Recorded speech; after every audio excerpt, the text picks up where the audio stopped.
कुछ लड़ाइयों में हार जाना ही हमारे लिए सबसे बेहतर होता है। आयरी एलिना के सामने जमीन पर बैठी हुई होती है और वो उसे रिक्वेस्ट कर रही होती है कि वो उसे लाइफ पावर दे। वो नेकेड होती है, लेकिन एलिना बहुत जालिम होती है। वो उसकी मास्टर होती है और वो उसकी बातों में बिल्कुल भी नहीं आ रही होती। वो उसके ऊपर जुल्म करने के चक्करों में सबसे पहले उसे अपना पाँव देती है। वो कहती है कि इसे चाटो। आयरी उसके पाँव को चाटते चाटते उसके ऊपर जाना शुरू कर देती है। एलिना को भी अंदर ही अंदर बहुत अच्छा लग रहा होता है, इसीलिए वो अपने मुंह के अंदर से उंगली निकाल कर आयरी के मुंह के अंदर डाल देती है। आयरी उससे और की ख्वाहिश करती है तो एलिना अब उसे किस करती है। क्वींस ब्लेड एक ऐसी लड़ाई का नाम जो कि दो हसीनाओं के दरमियान में होती है और इस लड़ाई को करवाने वाले एंजल्स होते हैं। लड़ने वाली लड़कियों को बितोशी कहते हैं और जीतने वाली लड़की हारने वाली से कोई भी ख्वाहिश कर सकती है। एलिना अपने कमरे के अंदर खड़ी हुई होती है कि क्लॉडेट उसके पास आती है और वो उसे एक हथियार देते हुए कहती है कि तुम्हें लीना को यहाँ पे वापस लाना होगा। एलिना उसकी ऑफर को एक्सेप्ट करती है और वो घोड़े के ऊपर सवार होकर वहां से जाना शुरू कर देती है। एलिना लीना के बारे में सोच रही होती है कि वो कितनी कॉम्पिटेंट थी और वो कितनी जबरदस्त खिलाड़ी थी, लेकिन वो इस क्वींस ब्लेड के चक्करों में अपना पैलेस छोड़ के निकल गई यहाँ से। जंगल में आयरी एक बच्चे जिसका नाम माइकल होता है उसके ऊपर अटैक करने की कोशिश कर रही होती है, लेकिन जैसे ही वो अपने मैजिक का इस्तेमाल करती है तो वहाँ पे एक अजीब सी रोशनी होती है और आयरी नीचे गिर जाती है और माइकल बच जाता है। दूसरी तरफ एलिना अपने डेस्टिनेशन में पहुंच चुकी होती है और वो एक सपेरन से मिलती है। वो उससे बात करने की कोशिश कर रही होती है, लेकिन वो सपेरन अपने सांप को उसके ऊपर छोड़ देती है।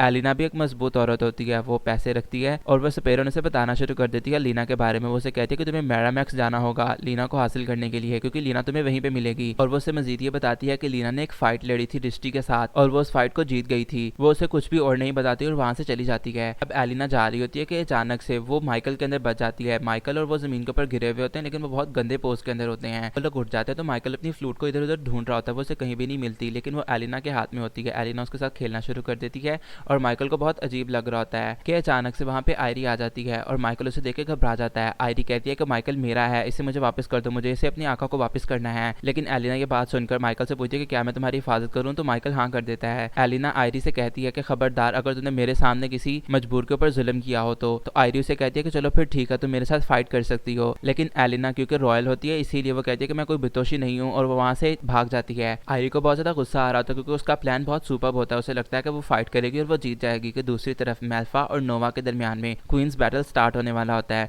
और मेल्फा एक बहुत ही गंदी औरत होने का सबूत देती है और वो एक गंदा सा पोस्ट बनाकर खुद को प्रोटेक्ट कर रही होती है। कि दूसरी तरफ एलिना और माइकल एक साथ नहा रहे होते हैं। माइकल की आंखें वगैरह बंदी हुई होती हैं। एलिना माइकल से आयरी के बारे में पूछती है तो वो उसे बताता है कि मुझे कुछ भी नहीं याद, क्योंकि जब मैं उठा था तो मैं जंगल में था और आयरी मेरे पीछे होती है। मुझे एक अजीब सी आवाज आ रही थी जो मुझे मैरामैक्स की तरफ जाने का कह रही होती है। मेल्फा और नोवा भी उसी वॉशरूम के अंदर होती हैं और वो लोग आपस में बात कर रही होती हैं कि अचानक से माइकल की फ्लूट नीचे गिरती है और वो दोनों उसे उठा लेती हैं। वो दोनों उसके साथ खेलना शुरू कर देती हैं और माइकल को भी बहुत अजीब लग रहा होता है क्योंकि वो दोनों कनेक्टेड होते हैं किसी तरह से। माइकल की हालत खराब होती है और एलिना उसे कहती है कि मैं तुम्हारी हिफाजत करूंगी और हम दोनों साथ में मैरामैक्स जाएंगे। वो दोनों पानी में से बाहर निकलते हैं कि वो दोनों नीचे गिर जाते हैं क्योंकि दूसरी तरफ वो फ्लूट फटने को आ रही होती है और एलिना भी बहुत ज्यादा घबराई हुई होती है। अब एलिना और माइकल कमरे के अंदर होते हैं। एलिना के हाथ में वो फ्लूट होती है और वो उसे बजाने की कोशिश करती है तो माइकल उसे कहता है कि इसे बजाओ, क्योंकि माइकल को भी अच्छा लग रहा होता है। जैसे वो उसे बजाना शुरू कर देती थी उसे मैरामैक्स की तरफ का रास्ता नजर आना शुरू हो जाता है कि अचानक से उनके ऊपर कोई अटैक कर देता है और वो आयरी होती है। आयरी माइकल को लेकर जाने की कोशिश करती है कि अचानक से एलिना आयरी के ऊपर अटैक कर देती है और माइकल को बचा लेती है। वो दोनों अब दोबारा से फाइट करने वाली होती है कि अचानक से वहां पे एक रोशनी आती है और ननाइल अपीयर हो जाती है। ननाइल एक एंजल होती है। वो उन दोनों से क्वींस ब्लेड के बारे में पूछती है और वो उनको ऑफर करती है कि क्या तुम दोनों फाइट करना चाहोगी। तो एलिना इस बार मान जाती है। वो उनसे उनकी ख्वाहिशों के बारे में पूछती है तो आयरी उसे कहती है कि मैं चाहूंगी कि माइकल मुझे मिल जाए। एलिना ने अभी तक अपनी विश डिसाइड नहीं की होती, इसीलिए ननाइल उनकी इसी तरह से फाइट स्टार्ट करवा देती है। अब वो दोनों आपस में लड़ रही होती हैं। आयरी भी किसी से कम नहीं होती, लेकिन एलिना तो फिर एलिना ही होती है। आखिरकार वो इस लड़ाई को जीत जाती है और वो ख्वाहिश करती है कि आयरी अब उसकी गुलाम बन जाए और उसके अलावा वो किसी और से लाइफ पावर ना ले सके। और ननाइल उसकी इस विश को पूरा कर देती है और वहां से चली जाती है। अब एलिना आयरी को किस करती है और उसे लाइफ पावर देती है। माइकल थोड़ा सा शर्मा जाता है और अब वो लोग आगे बढ़ने के बारे में सोच रहे होते हैं कि दूसरी तरफ लड़ाई के मैदान के अंदर तोमोए और रिश्ती एक दूसरे के आमने सामने होते हैं और ननाइल उन दोनों के दरमियान में क्वींस बैटल करवाने वाली होती है। उनकी फाइट स्टार्ट हो जाती है और रिश्ती तोमोए के ऊपर एक के बाद एक अटैक कर रही होती है, लेकिन तोमोए सब अटैक्स को रेजिस्ट करते हुए खामोशी के साथ फाइट कर रही होती है। लेकिन आखिरकार खुद को कितना रोक सकता है और वो उसके ऊपर बैक अटैक करती है और रिश्ती ये लड़ाई हार जाती है। दूसरी तरफ एलिना और आयरी जंगल के अंदर होते हैं और एलिना आयरी को उसकी लाइफ पावर देती है। माइकल उन दोनों का इंतजार कर रहा था कि उसके पास एक लड़की आती है और वो उससे पूछती है कि अगर तुम चाहो तो मैं तुम्हें तुम्हारे सामान के साथ शहर तक पहुंचा सकती हूँ। माइकल उसे जवाब देने वाला होता है कि एलिना और आयरी वहां पे पहुंच जाती हैं और वो दोनों उस लड़की की बात मान लेती हैं। अब वो दोनों शहर पहुंच चुकी होती हैं कि एलिना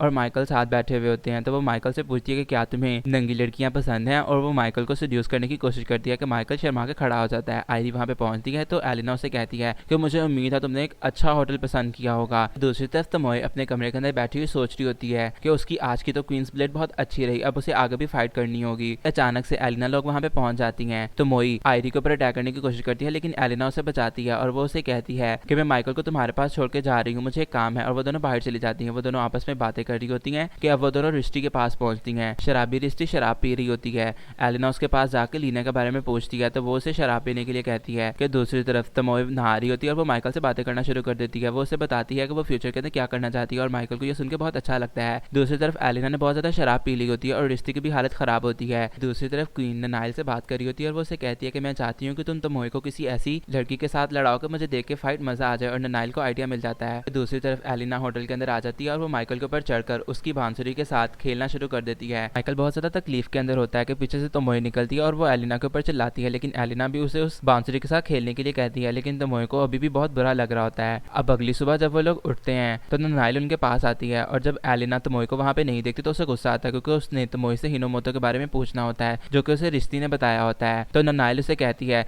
कि अगर तुम चाहो तो मैं तुम्हारी मदद कर सकती हूँ। तो मोई लड़ाई के लिए किसी का इंतजार कर रही होती है और एलिना वहां पे पहुंच जाती है। उनसे उनकी विशेष के बारे में पूछा जाता है तो तमोई कहती है कि मैं चाहूंगी कि ये अपने गुलाम को आजाद कर दे, और एलिना कहती है कि मैं चाहती हूँ कि तमोई मेरी गुलाम बन जाए। कि विशेष सुनने के बाद नाइल उनके दरमियान में फाइट स्टार्ट करवा देती है और वो दोनों लड़ना शुरू कर देती हैं। एलिना एक बहुत जबरदस्त फाइटर होती है और वो तमोई को बहुत टफ टाइम देती है। माइकल भी तमोई के लिए बहुत ज्यादा परेशान होता है, लेकिन वो कुछ भी नहीं कर पाता। क्वीन को भी बहुत मजा आ रहा होता है उन दोनों को फाइट करते हुए देखकर। एलिना ये लड़ाई भी जीत जाती है और तमोई बहुत ज्यादा अफसुर्दा होती है हार जाने की वजह से। उसकी आंखों में आंसू भी होते हैं कि एलिना कहती है कि मैं चाहूंगी कि तुम मुझे मैरामैक्स की तरफ का रास्ता दिखाओ, और तमोय की आंखों में एक अजीब सी चमक होती है। क्वीन एलिना को एक बैच भी देते हैं जो कि उसकी जीत के खुशी में होता है। अब वो सब लोग अपनी मंजिल की तरफ जाने के लिए तैयार होते हैं तो माइकल तमोय को अपनी बांसुरी देता है और वो कहता है कि तुम इसे बजाओगी तो तुम्हारे वुंड्स हील हो जाएंगे, और ऐसा ही होता है। एलिना भी इस बात से वाकिफ होती है और एलिना बहुत ज्यादा एक्साइटेड होती है क्योंकि वो लीना से मिलने वाली होती है और वो लोग अपनी मंजिल की तरफ चलना शुरू कर देते हैं। मजीद ऐसे ही मजे की वीडियोस के लिए हमारे चैनल को सब्सक्राइब कर दें और वीडियो को लाइक कर दें।